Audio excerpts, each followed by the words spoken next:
to Afia TV News tonight, and of course on our conversation segment where we'll speak about the Russia-Ukraine-Alaska negotiations and the peace process.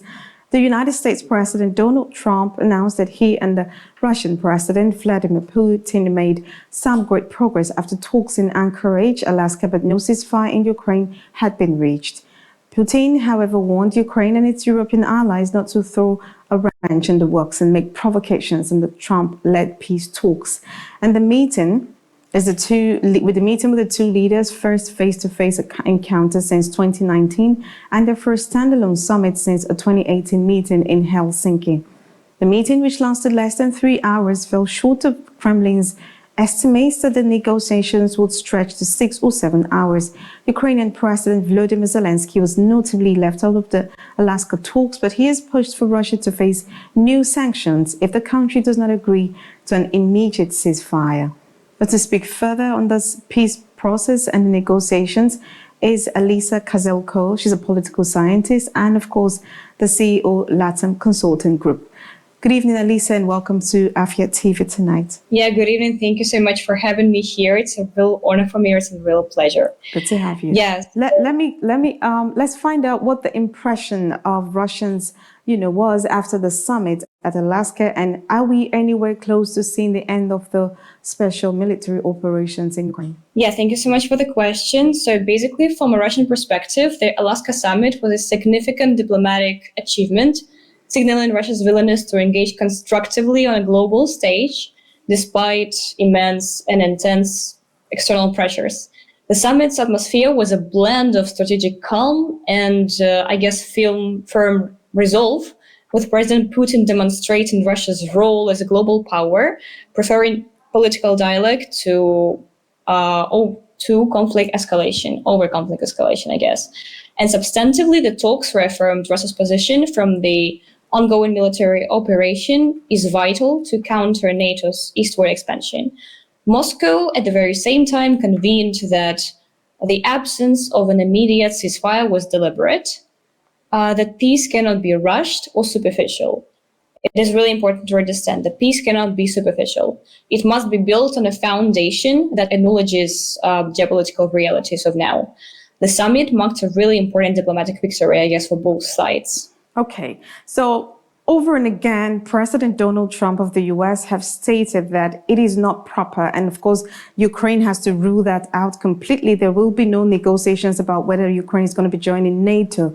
But do speak to us. I hear you say that peace is not going to be rushed. Speak to us about the statement on the peace process, of course, as stated by President Trump already, instead of the ceasefire agreement. And some critics from the EU have said they would prefer ceasefire agreements first. What can you say to that? Because, they have the opinion that they cannot just reach a peace deal without a ceasefire agreement first. What can you say? All right. I guess Trump's emphasis on the comprehensive peace deal, rather than on an immediate ceasefire, aligns closely with Russia's position.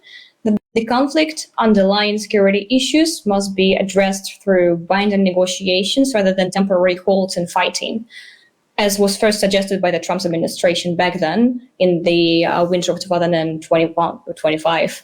Moscow welcomes the stance by the administration of Trump as it signals recognition of our necessities as well and of the complexity of the crisis and the necessity of integrating Russia's position and security needs and the status of our new territories. Critics often miss that ceasefires without political resolutions tend to entrench conflict dynamics and provide cover for continued Western interference. Russia's call for a substantive and substantial peace agreement underscores its determination to end the conflict for good, not just to have a pause in it. Mm-hmm. Trump's call for the guarantees as well reflect that, we have addressed concerns together. And we all hope that the deal will be achieved soon, because we're not interested in continuing the conflict. We're interested in ending it, but forever, not just for some time. Absolutely right. Now, let's speak about the EU presidents that met with the President Trump, a day or the week after President Putin had already talked with him.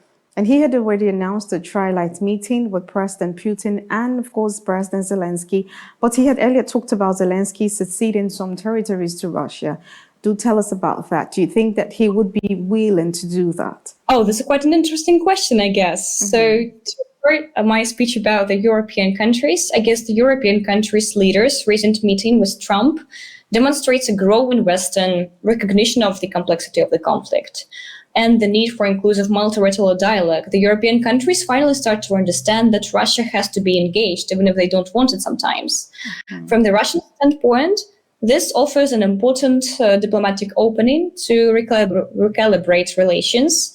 But at the very same time, it is important that the European countries do not intervene into the negotiations, because the two main negotiation sides are Russia and Ukraine. And the rest of the countries can only be the peacemakers in this process, including the US and the EU. Russia personally sees this potential trilateral summit that you have mentioned with Putin, Trump, and Zelensky as a practical step forward, definitely, to directly address the conflict's core issues.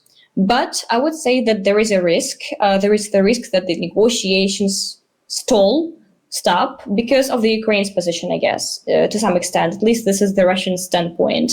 Russia requires that the demilitarization of the Ukrainian army happens after the conflict, as well as the total absence of the NATO army, of the NATO troops on the territory of the country. However, this position cannot be really heard by our Western colleagues, by our Western partners. And I guess the negotiations will be successful. This trilateral meeting has some kind of right to be successful, provided the Western partners hear our intentions and our requirements as well, including the absence of NATO troops in the country, and as well as this recognition of the new territories that we have.